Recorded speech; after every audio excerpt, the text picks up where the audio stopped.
The year was 2157, and the stars had never seemed closer.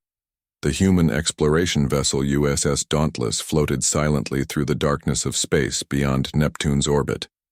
Its sleek silver hull reflected the distant sunlight as it approached, what scientists called Anomaly 7, a swirling blue tear in the fabric of space.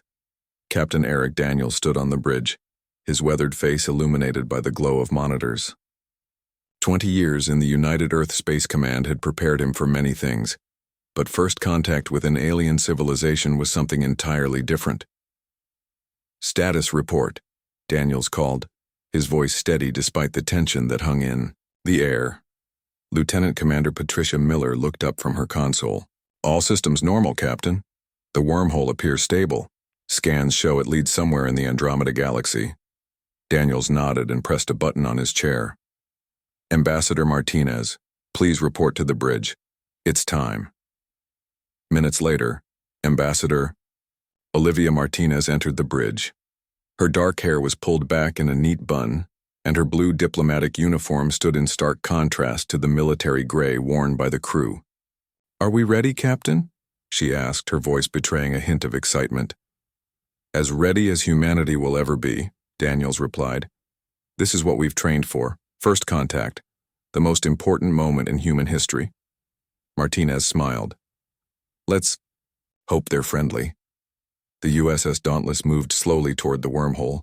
The swirling blue energy reached out like tentacles, wrapping around the ship. There was a moment of incredible pressure, a flash of light that seemed to bend and twist, and then calm. The ship emerged into unfamiliar space. A massive ringed planet loomed nearby, its surface a swirl of purple and green gases. But it wasn't the planet that caught everyone's attention. It was the fleet of ships waiting for them. "My God," whispered Martinez. Dozens of vessels hung in space before them. They were unlike anything humans had ever built. Organic-looking structures with flowing lines and pulsing lights, some as large as small moons. "We're being hailed," announced Miller, her fingers flying over her console. A holographic display flickered to life in the center of the bridge. The figure that appeared was tall and thin, with pale blue skin that seemed to shimmer like silk. Its eyes were large and completely black, set in a face with no visible nose, and only a thin line for a mouth. "Greetings, travelers," the alien said in perfect English, surprising everyone on the bridge. "I am Lord Krazthul, diplomatic envoy of the Zephyrian Empire. Welcome to our domain." Ambassador Martinez stepped forward. "I am Olivia Martinez, representing the United Earth government. We come in peace and friendship." The alien's thin mouth curved slightly. "Of course. The Emperor Zalvexis will be most interested to meet representatives of your species. Please, follow our escort to the diplomatic station." As the communication ended, Captain Daniels turned to Martinez. "They speak our language. They were waiting for us." "They must have been monitoring our communications for some time," Martinez replied. "This changes our approach but not our mission. We still need to establish peaceful contact." Miller frowned at her console. "Captain, something doesn't add up. The ships are moving into positions that seem more tactical than ceremonial, and I'm detecting energy buildups consistent with weapon systems." Daniel's eyes narrowed. "Yellow alert. Shields up, but keep weapons offline. We don't want to appear hostile." The Dauntless followed the alien escort toward a massive space station that orbited the ringed planet. As they approached, Miller became increasingly agitated. "Captain, multiple targeting locks, they're—" Her words were cut off by a violent shake that threw everyone to the floor. Red emergency lights flashed as alarms blared throughout the ship. "Direct hit to our engines," shouted the tactical officer. "Shields at 40%. Daniels pulled himself back into his chair. "Red alert! Return fire!" The Dauntless's weapons came online, but they were hopelessly outmatched. The Zephyrian ships moved with impossible speed, their weapons cutting through the human vessel's defenses like paper. "Get to the escape pods," Daniels ordered Martinez, who was helping an injured crew member. "I'm not leaving," she insisted. Another explosion rocked the ship. The lights flickered and died, replaced by emergency backups that cast everything in a dim red glow. "Hull breach on decks 5 through 8, reported Miller, blood trickling from a cut on her forehead. Daniels made his way to the main console. "Communications, are we still connected to the wormhole relay?" "Barely, sir. We can send one burst transmission. Send everything, our scans, their attack, everything we've learned about their technology. Earth needs to know what's coming." As the officer worked, Daniels turned to his crew. "It's been an honor serving with you all." Miller looked up from her station. "Captain, I've analyzed their weapon signatures. There's something unusual about their technology. It operates on quantum resonance frequencies that might be vulnerable to..." Another explosion cut her off. This time the bridge itself was breached. Emergency force fields snapped into place, but they wouldn't hold for long. "Add that to the transmission," Daniels ordered, his voice calm despite the chaos. "Send it now." The communications officer pressed the final button just as the largest Zephyrian ship fired a blinding beam of energy directly at the Dauntless's bridge. Millions of miles away on Earth, Admiral Samuel Blackwood was awakened by an urgent call. His bedroom lights came on automatically as he answered. "This better be important," he growled. The pale face of his aide appeared on the screen beside his bed. "Sir, we've received an emergency transmission from the Dauntless. They've made contact, but it's not good news." Blackwood sat up suddenly, wide awake. "Show me." The recording played, showing the destruction of humanity's most advanced ship and the final message from Captain Daniels. When it ended, Blackwood sat in silence for a long moment. "Wake the President," he finally said, "and contact the United Earth Defense Council. Tell them it's an emergency meeting." As his aide hurried to obey, Blackwood stood at his window, looking up at the night sky. Somewhere out there, an empire had just declared war on humanity. They had struck the first blow, destroying the Dauntless and her crew without provocation or warning. They clearly expected an easy victory against a primitive species. They were about to learn how dangerous humans could be when threatened. "We'll remember you, Daniels," Blackwood whispered to the stars, "and they'll regret ever hearing the name Earth." 3 months passed since the destruction of the USS Dauntless. On Earth, life went on almost normally, but behind closed doors, humanity prepared for war. Dr. Alan Wright hadn't slept properly in weeks. His office at NASA's Quantum Propulsion Lab was a mess of coffee cups, food wrappers, and digital screens filled with equations. The scans from the Dauntless had given him a glimpse of Zephyrian technology, and he was determined to understand it. "I think I've got something," he said to himself, rubbing his tired eyes. The door to his office slid open. General Natalie Rodriguez walked in, her uniform perfect despite the early hour. "Please tell me you have good news, Doctor," she said. "Our scouts report the Zephyrian fleet is less than 2 days from reaching our solar system." Wright pointed to his main screen. "See this pattern in their engine signatures? Their faster-than-light drives operate on a quantum resonance frequency. It's actually similar to technology we've been developing, but more advanced." "Can we use this information?" Rodriguez asked. "Maybe. If we adjust our defensive systems to target this frequency, we might be able to disrupt their drives. It won't stop them, but it could slow them down." Rodriguez nodded.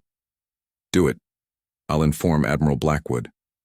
At United Earth Defense Command, in Geneva, Admiral Blackwood stood before a wall of screens showing Earth's defensive preparations. Orbital platforms circled the planet, each armed with weapons that didn't exist in any public record. The combined fleets of all Earth nations had been merged into a single force, now positioned strategically throughout the solar system. His aide approached. "Sir, the Zephyrian fleet has been detected passing Jupiter's orbit. They're broadcasting a message on all frequencies." "Put it through," Blackwood ordered.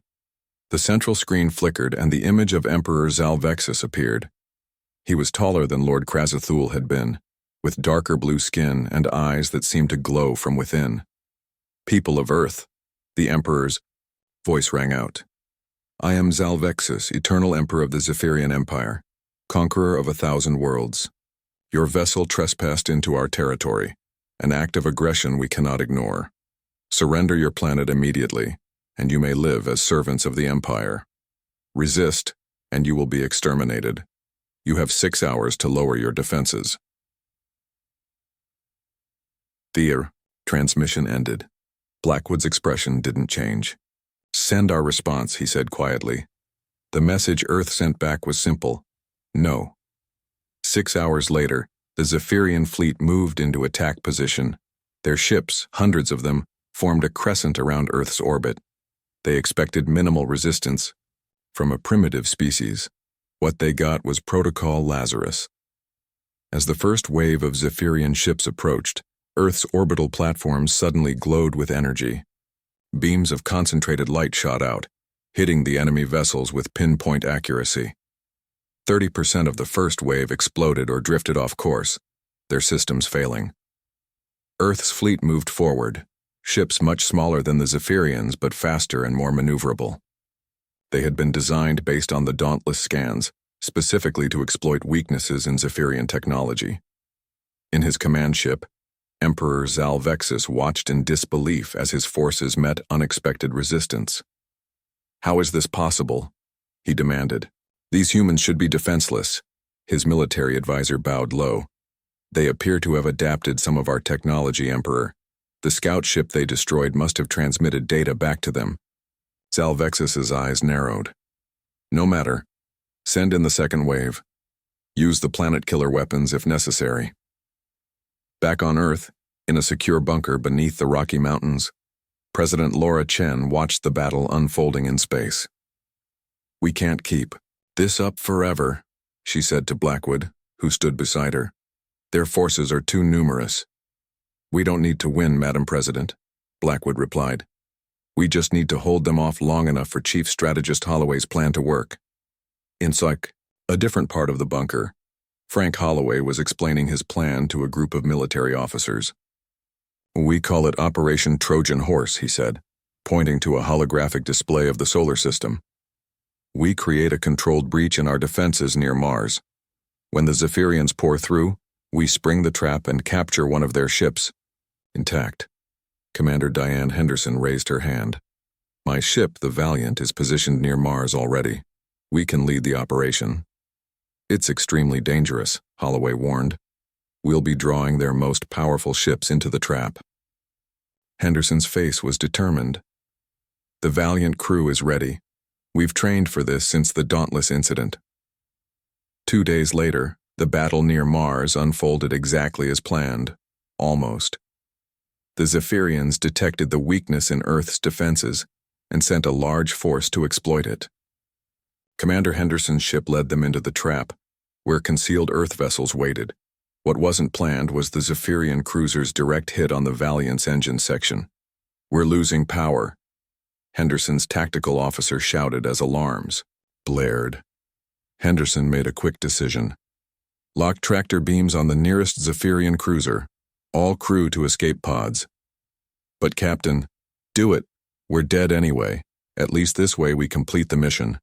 The Valiant locked its remaining energy onto the Zephyrian cruiser, pulling it close as Earth forces converged. As her crew evacuated, Henderson stayed on the bridge, manually guiding the dying ship. "Commander, you need to evacuate now," her first officer said from the door of the bridge. Henderson smiled sadly. "Someone has to make sure this works. Tell Admiral Blackwood. Tell him it was worth it." The Valiant collided with the Zephyrian cruiser, its remaining power disrupting the alien ship's engines but keeping its structure intact. Earth forces swarmed the disabled vessel, securing it as Henderson's ship broke apart around her. Back at Earth Command, Admiral Blackwood received the news with a grim nod. "The mission was successful," his aide reported. "We've captured a Zephyrian cruiser with its technology intact. Commander Henderson didn't make it. Make sure she receives full honors," Blackwood said quietly. Then, more firmly, "Get that ship to Dr. Wright immediately and inform the President. Phase 1 is complete." In orbit above Earth, the main Zephyrian fleet regrouped. Emperor Zalvexis personally sent a message. "Your resistance is noted. Your extinction is now assured." He didn't know that by sending his ships to Mars, he had given humanity exactly what they needed, the key to his empire's destruction. 6 months into the war, Earth was holding the line, but barely. The constant attacks from the Zephyrian fleet had taken their toll. 3 orbital defense platforms had been destroyed. Several major cities now lay in ruins from the few alien ships that had broken through Earth's defenses. Inside a heavily guarded underground facility in the Arizona desert, Dr. Alan Wright and engineer Carlos Jimenez worked tirelessly on the captured Zephyrian cruiser. Their lab was filled with parts from the alien ship, each piece carefully studied and tested. "Look at this," Wright said, pointing to a holographic display showing the inner workings of the Zephyrian FTL drive. Their faster-than-light technology operates on a quantum resonance frequency that connects all their ships together. It's how they coordinate such large fleets across vast distances. Jimenez nodded, his eyes reflecting the blue light of the hologram. And that connection is their weakness. If we could disrupt that frequency, we could disable their entire fleet at once, Wright finished. But we'd need to create a device powerful enough to trigger a cascade effect through their network. In NUC, another part of the facility, Colonel Gregory Peters prepared for a dangerous mission. His team of 12 elite soldiers checked their equipment one last time before boarding the stealth ship Shadow. The ship was built using a combination of Earth and Zephyrian technology, designed to pass through the wormhole undetected. "Our mission is simple but vital," Peters told his team. "We go through the wormhole, map the Zephyrian territory, and identify their main production worlds. We don't engage unless absolutely necessary. The information we gather will determine humanity's next move." The Shadow departed Earth under cover of darkness, slipping past the ongoing battle near the moon.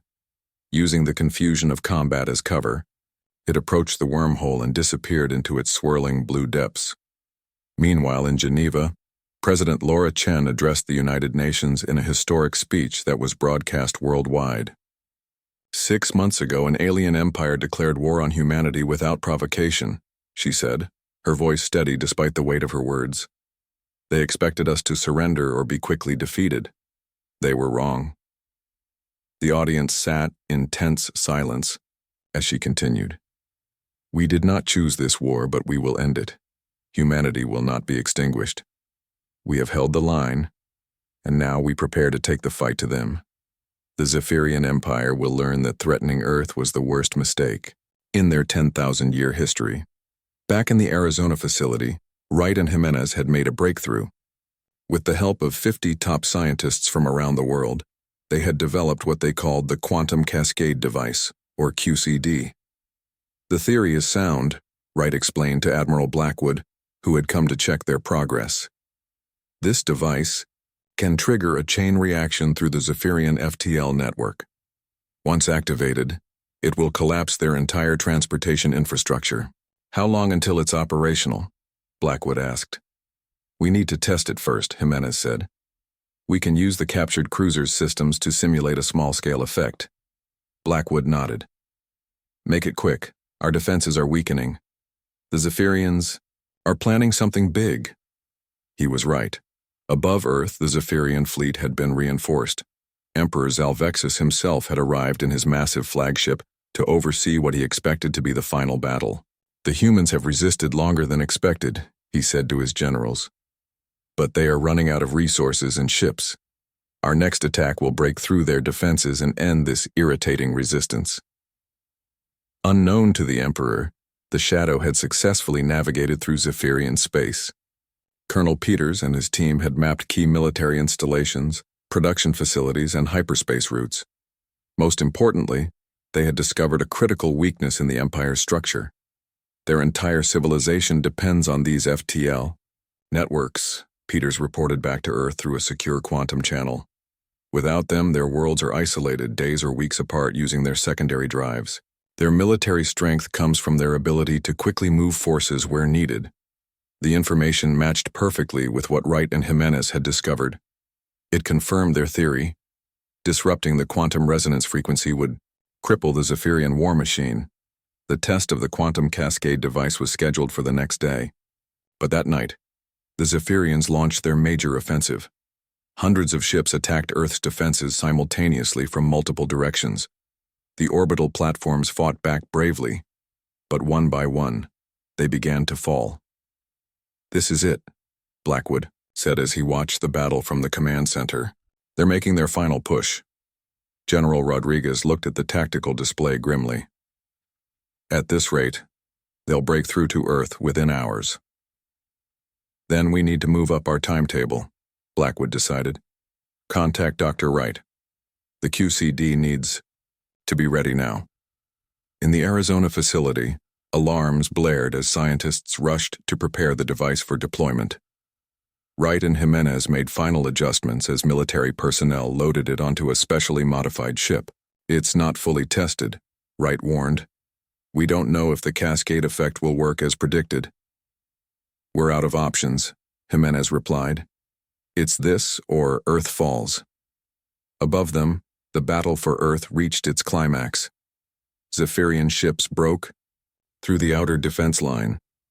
Emperor Zalvexis watched with satisfaction as his forces moved toward the planet. "Begin landing operations," he ordered. "I want this world secured within one rotation." His general hesitated. "Emperor, we're detecting unusual movement in the human fleet. They appear to be retreating."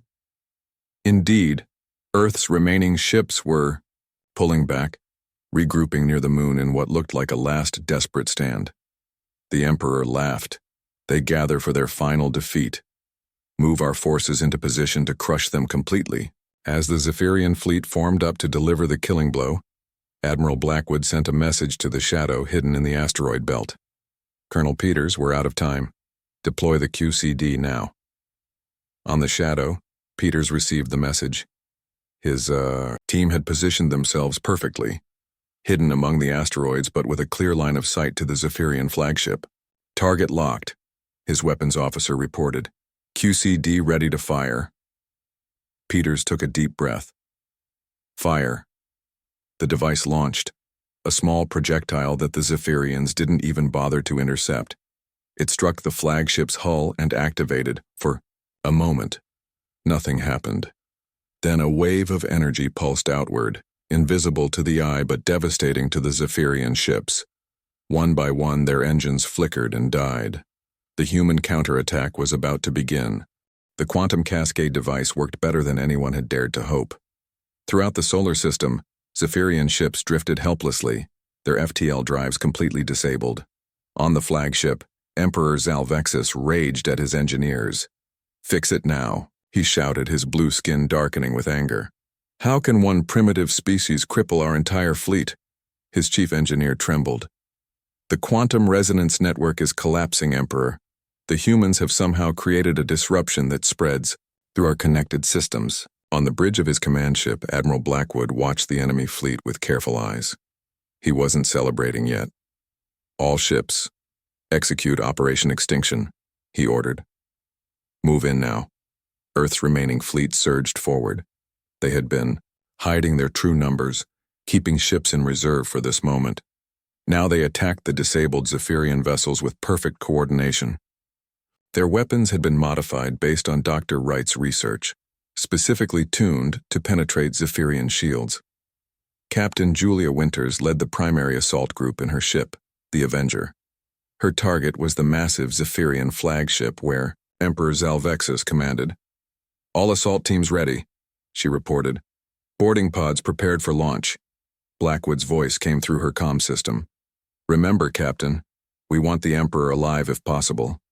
He needs to witness what happens next." "Understood, Admiral." The Avenger approached the flagship, dodging weak defensive fire. The Zephyrians still had some systems working, but without their main power, they were fighting at a fraction of their capability. Winters gave the order. "Launch boarding pods." 20 small pods shot from the Avenger, streaking toward the flagship. They hit at various points, drilling through the hull. From each pod emerged 6 heavily armed soldiers in advanced combat suits, also developed using Zephyrian technology. Winters led her team through the alien corridors. The Zephyrian defenders fought back fiercely but were overwhelmed by the humans' unexpected tactics and technology. "They're retreating to the command center," her second-in-command reported. "That's where we're heading," Winters replied, checking the ship's layout on her wrist display. "The Emperor will be there. Meanwhile, throughout the galaxy, the effects of the quantum cascade device spread like ripples in a pond. On distant Zephyrian worlds, ships suddenly lost power. Military bases found themselves cut off from reinforcements. The vast empire that had survived for 10 millennia began to crumble in a matter of hours. Colonel Peters and the Shadow crew received reports of the cascade's effects as they moved back toward the wormhole. "It's working beyond our expectations," Peters told his team. "The disruption is affecting their entire FTL network. According to these readings, every Zephyrian ship within 50 light-years has been disabled." His communications officer looked up from her console. "Sir, we're receiving transmissions from dozens of worlds in Zephyrian space. Many of their subject species are rising up, attacking their overlords while they're vulnerable." Peters nodded grimly. "The Empire made many enemies over the centuries. Now they're all taking their chance for freedom." Back in the solar system, Captain Winters and her team reached the command center of the Zephyrian flagship. The doors were sealed, but Earth's engineers had prepared for this. "Plant the breaching charges," Winters ordered. The explosives did their work. As the smoke cleared, Winters led her team into the command center. Emperor Zalvexis stood surrounded by his royal guards, his black eyes reflecting hatred. "Kill them, all," he ordered. The battle was brief but intense. When it ended, Winters stood over the Emperor, her weapon pointed at his head. His guards lay dead or wounded around him. "Emperor Zalvexis," she said calmly, "in the name of Earth and humanity, you are now our prisoner." The Emperor's eyes narrowed. "You cannot hold me. I am the eternal ruler of the greatest empire the galaxy has ever known." Winters smiled coldly. "Look around you, Your Majesty. Your empire is falling as we speak." She activated a large screen on the wall of the command center, showing the battle outside. Zephyrian ships were being systematically disabled or destroyed. Earth vessels moved among them with impunity. "This is impossible," Zalvexis whispered. "How could primitives like you defeat us so completely?" "You made a mistake," Winters replied.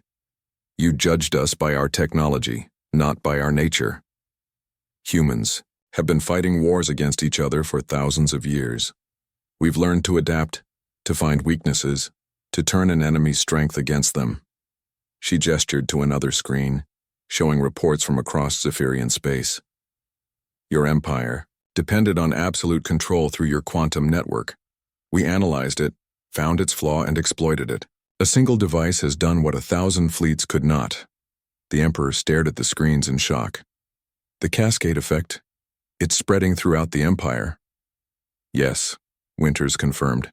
"Every ship, every military installation connected to your network is being disabled as we speak. Without your FTL capabilities, your empire cannot maintain control over such vast distances." Admiral Blackwood's voice came through her comm system. "Captain Winters, is the flagship secure?" "Yes, Admiral. We have the Emperor." "Excellent. Prepare him for transport to Earth, and make sure he has a good view of what happens next." Winters raised an eyebrow. "What happens next, sir?" "Operation Extinction's final phase. The President has authorized deployment of quantum cascade devices to all major Zephyrian military installations identified by the Shadow's intelligence." The Emperor's face showed fear for the first time. "You would destroy our entire civilization?" "No," Winters replied. "Just your ability to wage war. Your people will survive, but the Zephyrian Empire ends today." Under heavy guard, Emperor Zalvexis was transferred to Blackwood's command ship. There the Admiral was waiting, along with Dr. Wright and President Chen, connected via secure video link. "Emperor Zalvexis," Blackwood said formally. 6 months ago you attacked an Earth vessel without provocation. You declared war on humanity, threatened us with extinction, and attacked our planet. Now, you will witness the consequences." On the main view screen, a map of Zephyrian space appeared, with key military bases highlighted. One by one, they began to blink red as quantum cascade devices were deployed and activated. "Each of those bases is now permanently disabled," Wright explained. The cascade effect destroys the quantum resonance capability completely. It cannot be repaired. You've destroyed 10,000 years of Zephyrian technology, the Emperor said, his voice hollow. You left us no choice, President Chen replied from her screen. We offered peace. You chose war. As the Emperor watched his empire crumble, Captain Winters studied his face. She saw the moment when he realized the truth. He had catastrophically underestimated humanity's capacity for both devastation and survival. Operation Extinction had lived up to its name, not by destroying a species, but by ending an empire. 1 year after Operation Extinction, the galaxy was a very different place. The once mighty Zephyrian Empire had collapsed, its vast territories broken into independent worlds and small alliances. Without their FTL network, the Zephyrians could no longer maintain control over their far-flung conquests. Centuries of oppressed species seized their chance for freedom. On Earth, Admiral Samuel Blackwood stood at the window of his office in Geneva, looking out at the city that had been rebuilt after the war. Construction drones worked tirelessly on a new building across the street, the headquarters of the newly formed Terran Protective Alliance. Admiral, his aide called from the doorway, the President is ready for you. Blackwood nodded and straightened his uniform. In the year since the war, his hair had turned completely gray. The victory had come at a high cost, millions dead, cities destroyed, orbital installations ruined. But humanity had survived and grown stronger. In the presidential office, Laura Chen sat with several ministers and Dr. Alan Wright, who had received the Nobel Prize for his work on quantum physics. The scientist looked uncomfortable in his formal suit. Admiral, Chen greeted him. Please join us. We were just discussing the latest reports from Ambassador Wallace. Blackwood took a seat. How are the diplomatic missions proceeding? Chen activated a holographic display showing dozens of star systems. Better than expected. 27 former Zephyrian subject worlds have formally joined the alliance. Another 43 are in negotiations. And the Zephyrians themselves? Mixed results, Chen replied. Their homeworld has established a provisional government willing to work with us. Some colony worlds remain hostile. Dr. Wright leaned forward. The important thing is that we've kept our promise. We destroyed their military capability, not their civilization. We've offered them a place in the alliance as equals, not subjects. Blackwood nodded thoughtfully. And the quantum resonance technology? We've developed safeguards, Wright assured him. Any new FTL systems we build include protective measures against cascade disruptions. We're sharing this technology with our allies. Meanwhile, on the former Zephyrian throne world of Zephyria Prime, Captain Julia Winters, now Admiral Winters, supervised the transition to democratic government. The blue-skinned aliens had never known anything but imperial rule, and the process was challenging. The eastern provinces are still resisting central authority, reported her aide, Lieutenant Ryan Foster. Winters sighed. Send another diplomatic team. Make it clear that Earth has no interest in ruling them. We just want stability. Yes, Admiral. Also, the prisoner has requested to speak with you again. Winters checked the time. I'll see him now. In a comfortable but secure facility, Emperor Zalvexis, now simply Citizen Zalvexis, waited in a garden. He looked diminished without his royal regalia, but his black eyes were as sharp as ever. Admiral Winters, he greeted her. Thank you for coming. You said you had information about the Makari Confederation, Winters said, taking a seat across from him. The former emperor nodded. They're watching your expansion carefully. In my time, they never dared challenge the Zephyrian Empire, but they may see your Terran alliance as a potential threat or competitor. Over the past year, Zalvexis had become a reluctant advisor on galactic politics. Initially motivated by revenge, he had gradually developed a grudging respect for the humans who had defeated him but spared his people. We're not interested in conquering anyone, Winters reminded him. Perhaps not intentionally, Zalvexis replied. But your alliance grows quickly. Your technology advances rapidly. Other powers may feel threatened. Back on Earth in Dr. Wright's laboratory, Carlos Jimenez was working with a team of scientists from a dozen different species. They studied the Zephyrian technology alongside human innovations, creating something new. The quantum communication system is functioning perfectly, Jimenez told a visiting Admiral Blackwood. We can now transmit messages instantly across any distance, without the vulnerabilities of the Zephyrian network. Blackwood watched a demonstration, impressed. How soon until we can adapt this for ship drives? Another year, maybe 2, Jimenez said. The physics is challenging, but we're making progress. In orbit above Earth, a massive space station served as the headquarters for the Alliance fleet. Ships of various designs docked there, some human, others from allied species.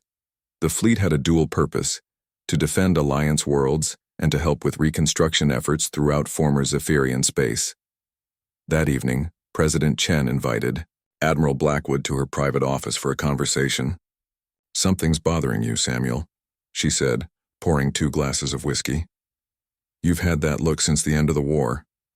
Blackwood accepted the drink.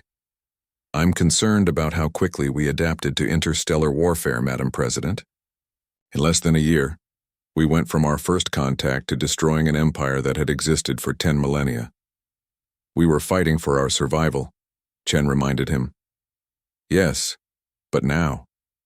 Blackwood gestured to the window, where Earth's lights shone. Below. We're building more ships, developing more powerful weapons, expanding our influence. I worry about what we might become. Chen was quiet for a moment. We didn't seek to become destroyers of empires, she finally said. But we will never again allow ourselves to be threatened with extinction. Our place in the galaxy is now secured, not by conquest, but by the knowledge that humanity, when pushed to its limits, is capable of both remarkable creation and terrible destruction. Their conversation was interrupted by an urgent message. Chen's aide appeared on a screen. Madam President, we've received a transmission from the edge of Alliance space. Another civilization is requesting formal diplomatic contact with Earth. Who are they? Chen asked. They call themselves the Makari Confederation. According to our intelligence, they control nearly 1/3 of the Triangulum galaxy. Blackwood and Chen exchanged glances. It seems we face our next test, Chen said. The next morning, Ambassador Henry Wallace prepared to depart on his most important mission yet. As his ship left Earth orbit, he looked back at the blue planet that had so recently faced extinction and now stood as a galactic power. In his quarters, he reviewed the information provided by Zalvexis about the Makari. They were an ancient, highly advanced species with a complex culture. Unlike the Zephyrians, they preferred diplomacy to conquest, but they had maintained a powerful military for defensive purposes. Ambassador, his communications officer called. We're receiving a message from the Makari diplomatic vessel. They're requesting permission to meet at the neutral station in the Proxima system. Wallace nodded. Tell them we accept, and inform Earth that first contact will occur in 3 days. As his ship accelerated toward the meeting point, Wallace wondered what the Makari had heard about humanity. Did they know of the destruction of the Zephyrian Empire? Were they seeking alliance, or assessing a potential threat? On Earth, Admiral Blackwood stood again at his window thinking about Chen's words. Humanity had survived its first interstellar conflict and emerged stronger than before. They had made allies, shared technology, helped rebuild worlds devastated by war. Now they faced a new challenge, not of warfare, but of peace. Could the species that had so efficiently destroyed an empire now build something better in its place? Looking at the stars becoming visible in the evening sky, Blackwood believed they could.